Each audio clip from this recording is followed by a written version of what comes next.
بسم اللہ الرحمن الرحیم۔ صحیح بخاری کتاب الزکوٰۃ کی ابتدا میں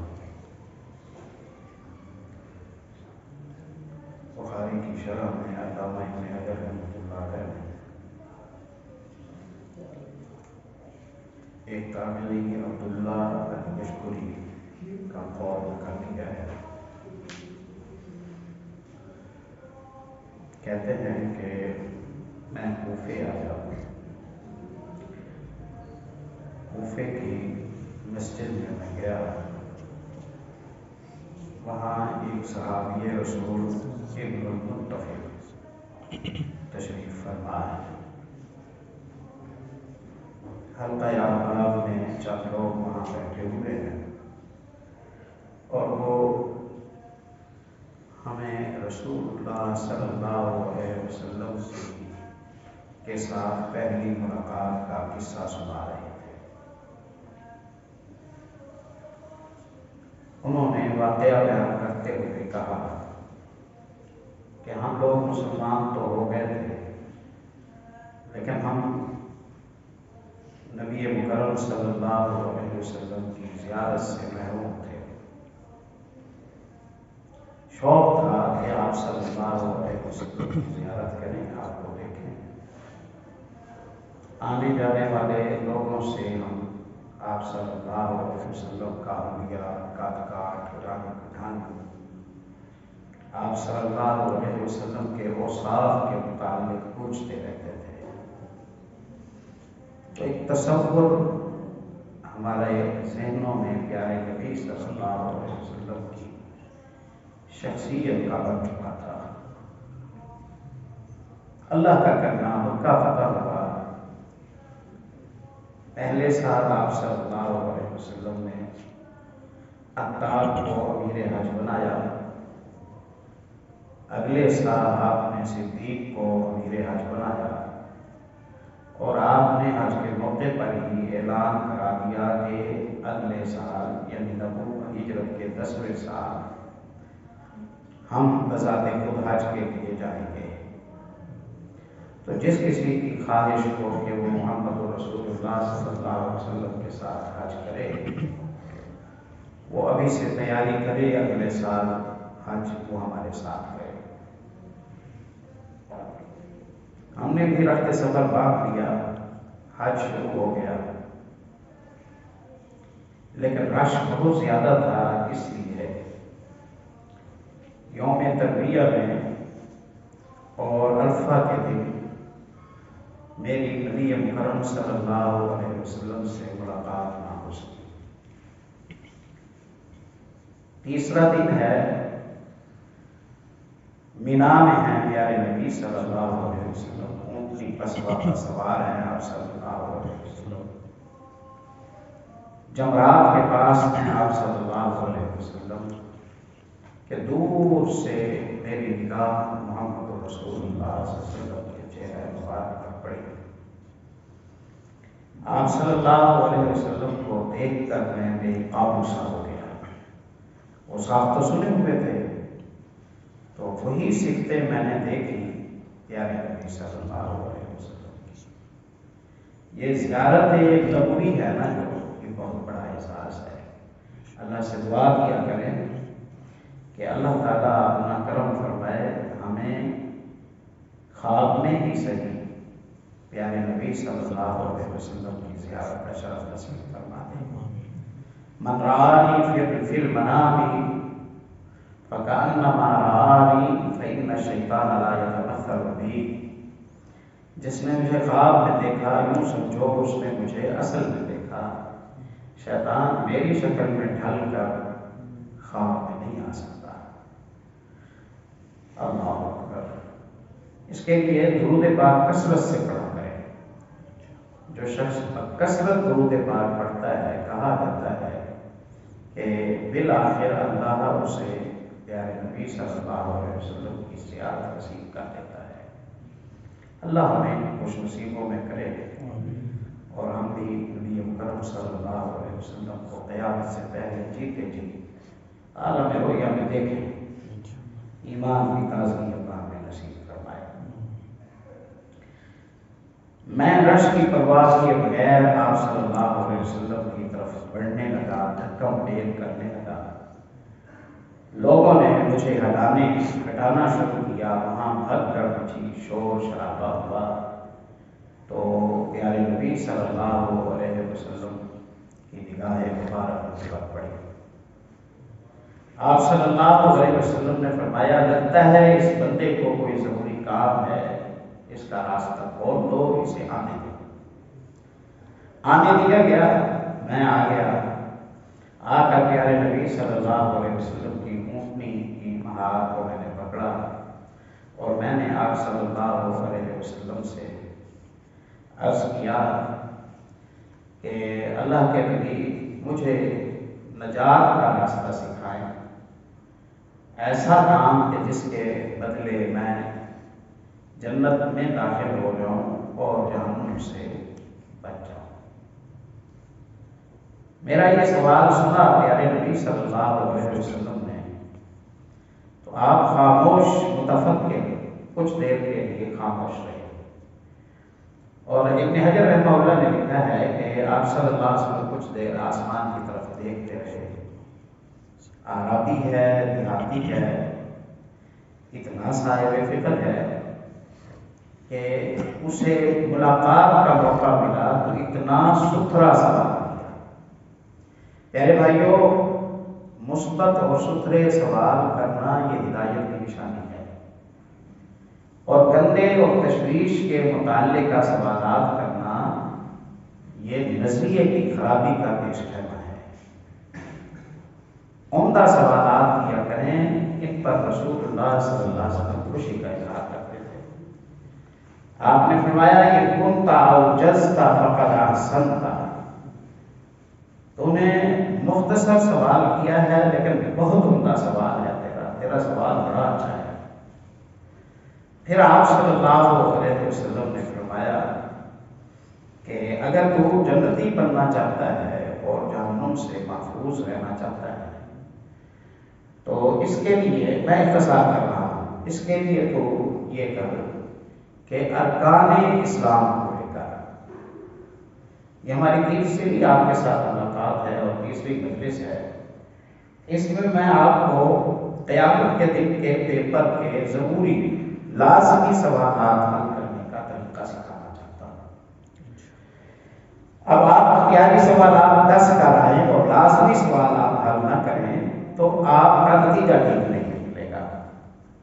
تو لازمی سوالات ہیں نا جو، ان میں ارکان اسلام ہیں۔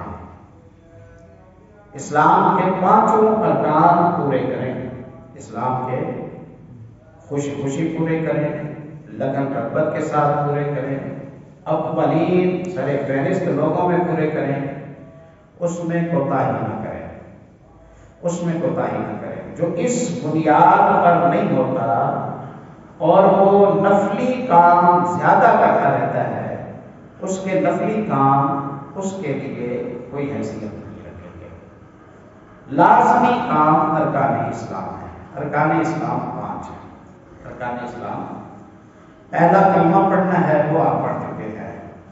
دوسرا، دن رات میں 5 نمازوں کی ادائیگی ہے، وہ آپ ادا کرتے ہیں۔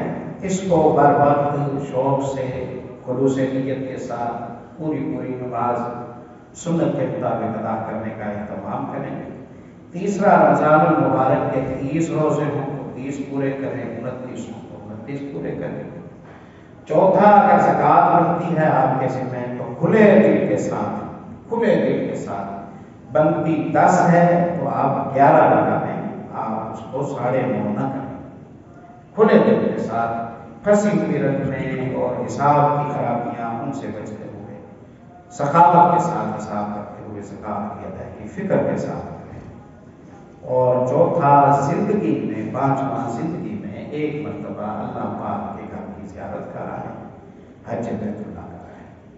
یہ 5 لازمی سوال ہیں جو جب تک حل نہیں ہوں گے اس وقت تک کوئی تلاوت، کوئی تہجد، کوئی فائدہ نہیں دے گی۔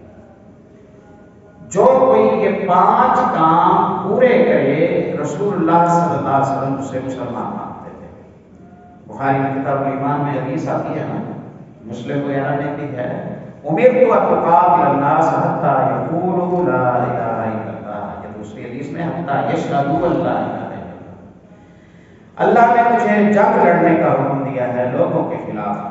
کن لوگوں کے خلاف جنگ لڑنے کا؟ جو یہ 5 کام نہیں کرتے۔ یہ 5 کریں تو آسم منی دماغ و اموالہم، تو میری تلوار ان پر نہیں چلے گی، اور اگر یہ کام نہ کریں تو میری تلوار ان پر چل جائے گی۔ تو اس حدیث میں آپ یہ فرما رہے ہیں جو نماز کا پابند نہیں، وہ اس کی گردن محمد رسول اللہ کی اور مسلمانوں کی تلوار سے محفوظ نہیں۔ جو روزے رکھنے والا نہیں، جو حج کرنے والا نہیں، جو زکوٰۃ نہیں دیتا، اس کی شان سمجھو۔ اور قرآن پاک میں بھی یہی مضمون اللہ نے سورہ توبہ میں مختلف مقامات پر، دو ایک مقاموں پر ذکر کیا، ان تابوا واقاموا الصلاۃ وآتوا الزکاۃ فخلوا سبیلہم، اور دوسری جگہ ہے فاخوانکم فی الدین، یہ توبہ کریں یعنی مسلمان ہو جائیں اور نماز پڑھنے لگ جائیں، زکوٰۃ دینے لگ جائیں، یعنی ارکان اسلام پورے کریں، تو انہیں مسلمان سمجھتے ہوئے ان کا راستہ چھوڑ دو، ان کے راستے میں ان کے لیے رکاوٹ نہ بنو۔ اور دوسری آیت میں ہے کہ اگر یہ نمازی ہو جائیں اور زکوٰۃ دیں تو پھر یہ تمہارے دینی بھائی ہیں۔ بے نماز مسلمان کا دینی بھائی نہیں ہے، روزے نہ رکھنے والا مسلمان کا دینی بھائی نہیں ہے۔ یہ بنیادی سوالات ہیں۔ زمام بن ثعلبہ آئے رسول اللہ صلی اللہ علیہ وسلم کی خدمت میں، وہ پہچانتے نہیں تھے، انہوں نے آ کر قسمیں لی، پوچھا مجھے کیا کرنا چاہیے جنتی بننے کے لیے؟ آپ نے یہی 4 کام بتائے کرنے کے بعد والے، یہ کرنا چاہیے تجھے۔ اس نے کہا نہ بڑھاؤں نہ گھٹاؤں، کسی سے جنت میں چلا جاؤں گا۔ آپ نے کہا تیرے باپ کے رب کی قسم کسی سے جنت میں چلا جائے گا، تیرے والد کے رب کی قسم تو کسی سے ہی جنت میں چلا جائے گا۔ نہ بڑھا نہ گھٹا، تیری نمازیں پوری پرفیکٹ ہونی چاہیے، بس میں جنت میں چلا جائے گا۔ سرکل میں تو ایک ہی کام ہے جسے ہم دہراتے ہیں، روزے سال بعد آتے ہیں اور رکھنے بھی صحت مند ہوتے ہیں جو مسافر نہ ہو۔ زکوٰۃ امیروں پر ہوتی ہے اور حج بھی صاحب استطاعت لوگوں پر ہوتا ہے۔ سرکل کا ایک ہی کام ہے جو ہم نے آپ میں کرنا ہوتا ہے، یعنی ہماری نماز 5 نمازوں کی جو گنتی ہے وہ پوری ہو جائے۔ امام ترمذی رحمۃ اللہ علیہ بریس بن حدیثہ کے حوالے سے حدیث لے کے آئے ہیں جامع میں، فرماتے ہیں کہ میں مسجد نبوی میں آیا، یہاں مجھے کوئی جاننے والا نہیں تھا، تو میں نے اللہ سے دعا کی، یہ نسخہ ہے، نسخہ اسے یاد کر لیں۔ آپ خریداری کے لیے جا رہے ہیں، فیصل آباد جا رہے ہیں، لاہور جا رہے ہیں، اسلام آباد جا رہے ہیں، کراچی جا رہے ہیں، آپ کسی شادی پر جا رہے ہیں، کسی معاملے میں جا رہے ہیں، کسی پنچایت میں جا رہے ہیں، کسی اجنبی علاقے میں جا رہے ہیں جہاں آپ کا کوئی واسطہ نہیں ہے، آپ کا کوئی تعارف نہیں ہے، کوئی تعلق نہیں ہے، اسے پلے باندھ لیں، آپ کو وہاں کے کسی قدم پر شرمندہ نہیں ہونا پڑے گا۔ یہ بڑا زبردست نسخہ ہے، اور ایک سے زیادہ تابعین کا اور صحابہ کرام کا یہ محدثین نے میرے علم کے مطابق ذکر کیا ہے۔ مسجد میں چلے جائیں، جس علاقے میں بھی گئے ہیں مسجد میں جائیں، اور رسول اللہ کا طریقہ بھی یہی تھا، پہلے مسجد میں جاتے 2 رکعتیں پڑھتے، اس کے بعد آپ صلی اللہ علیہ وسلم آپ مسجد میں جائیے، 2 رکعتیں پڑھیے، اور آپ اللہ سے دعا کریں، اللہم یسر لی جلیسا صالحا، اللہ نے ایک بندے سے واسطہ اور ٹاکرا ہو میرا، میں تو یہاں کسی کو نہیں جانتا، چہروں سے تمہیں پہچان نہیں سکتا ہوں، اللہ کسی نیک بندے کو میرے مدے لگانا، میرا پارٹنر بنانا، میرا مشیر بنانا، میرا ہمسایہ بنانا، میرا شریک سفر بنانا، اللہم یسر لی جلیسا صالحا، اللہم یسر لی جلیسا صالحا، اللہ نیک بندے سے واسطہ پڑھے، نیک بندے سے یہ پڑھ لیں آپ بے فکر ہو جائیں، آپ کو ٹکرے گا بھی وہی بندہ جو اس بازار کا سب سے بہتر بندہ ہوگا انشاءاللہ، اور آپ جب واپس پلٹیں گے تو آپ بڑا سارا رزق لے کر واپس پلٹیں گے، بڑا سارا علم لے کر واپس پلٹیں گے۔ نبوی دعاؤں میں اور اصحاب رسول اللہ صلی اللہ علیہ وسلم کی مناجات میں یہی تو برکت ہے، اللہم یسر لی جلیسا صالحا۔ میں نے 2 رکعتیں پڑھی اور میں دعا کر رہا تھا، اللہ نیک آدمی سے میری ملاقات کرا دینا، میرے لیے پریشانی نہ ہو۔ سلام میں نے پھیرا دعا کی، دعا کے بعد میں نے جب دیکھا تو میرے ساتھ بیٹھے ہوئے ہیں ایک صاحب ایک بزرگ قاری قرآن۔ میں نے سلام دعا کی اور میں نے کہا آپ کا نام کیا ہے؟ کہا میرا نام عبید ہے ابو الدرداء، رسول اللہ صلی اللہ علیہ وسلم کے ساتھی۔ اللہ سے مانگا، اللہ نے فوراً جلیس صالح دے دیا۔ میرا نام عبید ہے ابو الدرداء۔ میں نے کہا کہ میں نے اللہ سے مانگا تھا، اللہ نے آپ کو میرے پاس بھیجا ہے۔ اور ترمذی میں ہی دوسرا واقعہ آتا ہے، ابو ہریرہ رضی اللہ عنہ سے ایک بندہ اسی طرح ملا، دعا کی، اللہ نے ابو ہریرہ سے ملوا دیا۔ کہا ہاں میں ابو الدرداء ہوں۔ کہا پھر کوئی حدیث ہی سنا دیجیے، آپ رسول اللہ کے ساتھی ہیں۔ تو کہا آؤ میں تمہیں حدیث سناتا ہوں۔ قیامت کا دن ہے، حساب و کتاب شروع ہوگا۔ حساب و کتاب شروع ہوگا، سب سے پہلے سوال سب سے بندے سے اللہ نے پوچھے گا، اس کی نمازوں کا پوچھے گا، اس کی بلوغت سے لے کر اس کی آخری سانسوں تک، جب تک وہ ہوش میں رہا، جتنی نمازیں پڑھتی تھی گنو، کتنی پڑھی ہیں، کتنی رہتی ہیں، حساب کرو۔ اگر نمازوں میں خلل ہو گیا تو اللہ رب العزت ایک رعایت دیں گے، اور وہ رعایت یہ ہوگی انظروا هل تجدون لعبدی من التطوع، دیکھو میرے بندے کی کوئی نفلیں تمہیں ملتی ہیں۔ اب فرشتے اس کے رجسٹر سے نفلیں نکالیں گے، ہاں اللہ اس کی اتنی نفلیں ملتی ہیں، کتنا کم پڑتا ہے وہاں نمازوں کا سلسلہ، اتنا کم پڑتا ہے، اسے اس میں شامل کرو۔ اب اگر مکمل ہو گیا، اب اگر نفلیں اور فرض ملا کر سب کو فرض کی کیٹیگری میں شامل کر کے اللہ کی رحمت سے پورا ہو گیا تو نماز کا سوال کلیئر ہو گیا۔ پھر اسی طرح زکوٰۃ کا سوال ہوگا، اللہ اس پر زکوٰۃ بنتی تھی ₹1,00,000 اور اس کی 80,000 دیا جائے، 20 اس پر پڑتے، چلو اس کی ثقافتیں اور نفلی صدقات شمار کرو، ہاں وہ 23 اس نے کیے ہوئے ہیں، ٹھیک ہے پورا ہو گیا، شمار کر لو۔ حج اسی طرح، زکوٰۃ اسی طرح، نماز اسی طرح، روزے اسی طرح، اس ترتیب کے ساتھ بندے کا حساب ہوگا۔ مجھے ابو الدرداء رضی اللہ تعالیٰ عنہ نے یہ ترتیب سکھائی، تو اس مجلس کا پیغام انشاءاللہ مکمل ہوتا ہے۔ آپ نے، کیونکہ یہ ہمارا جو رمضان المبارک کی فرصت ہے نا، یہ خالص ہمیں جنتی بنانے کے لیے ہے، اس کا اول اور آخر اس کے علاوہ کوئی اور مقصد نہیں ہے۔ تو اگر رمضان آئے اور ہم جنتی نہ بنے تو کیا فائدہ ہمارے رمضان کا؟ جنتی بننا ہے اور یقین نہ کرنا ہے۔ جنتی بننے کے لیے آپ کو کیا کرنا ہوگا کہ آپ نے جو ترکیز کرنی ہے، ان لازمی سوالوں پر ترکیز کرنی ہے۔ کلمہ آپ پڑھ چکے ہیں، نمازوں میں کمی نہ آئے، جو بندہ ارکان اسلام پورے نہیں کرتا، یوں لگتا ہے کہ اس کے صغیرہ گناہ بھی اسے برباد کر جاتے ہیں، صغیرہ بھی آٹومیٹکلی اس کے معاف ہوتے ہیں جو ارکان اسلام پورے کرتا ہے۔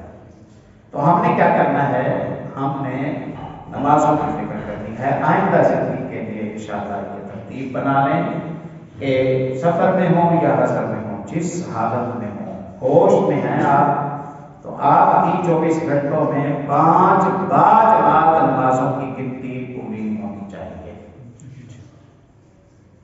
آپ فرمایا کرتے تھے جو اس میں کامیاب وہ باقیوں میں آسانی سے کامیاب ہو جائے گا، جو اس میں پھنس گیا وہ باقی سوالوں میں زیادہ مشکل کا شکار ہو جائے گا۔ آپ نمازی بن جائیے، صحیح سنت کے مطابق بر وقت باجماعت نماز پڑھنے والے۔ آپ ہوں، کسی کی برکت سے آپ صحیح بن جائیں، کسی کی برکت سے آپ کو علم آ جائے گا، کسی کی برکت سے آپ کو خلق مل جائے گا، کسی کی برکت سے آپ کو صلہ رحمی مل جائے گی۔ کہ مسجدیں تو یہ مقام اور مراکز ہیں، خیر ہے۔ آپ آئے تو تراویح پڑھنے کے لیے تھے نا، اور آپ کو حدیثیں سننے کو یہاں بھی ملی، یہاں آپ کو کبھی خرچ کرنے کے لیے مل جاتا ہے، کبھی آپ کو مسکین کا تعارف ہو جاتا ہے، کبھی آپ کو دام کا موقع ملتا ہے، کبھی آپ کو دعوت میں شریک ہونے کا موقع ملتا ہے، کبھی حصول علم کا موقع ملتا ہے، یہ مراکز خیر ہیں۔ تو ایک نماز کو اور فرض نماز کو اسے ٹھیک رکھیں، اس پر کوئی کمپرومائز نہ کریں، دیتے تھے انشاءاللہ تیاری ٹریک پر آ جائے گی، اور پورے نمبر تو کسی نے بھی نہیں لینے ہیں، پاس اللہ نے اپنی رحمت سے کرنا ہے، لیکن آپ ہوں گے صحیح سڑک پر تو انشاءاللہ منزل آپ کو مل جائے گی، اور جو صحیح ٹریک پر نہیں ہوگا، اس کی رفتار تیز بھی ہو، وہ منزل پر نہیں پہنچتا۔ جو کچھ کہا سنا ہے اللہ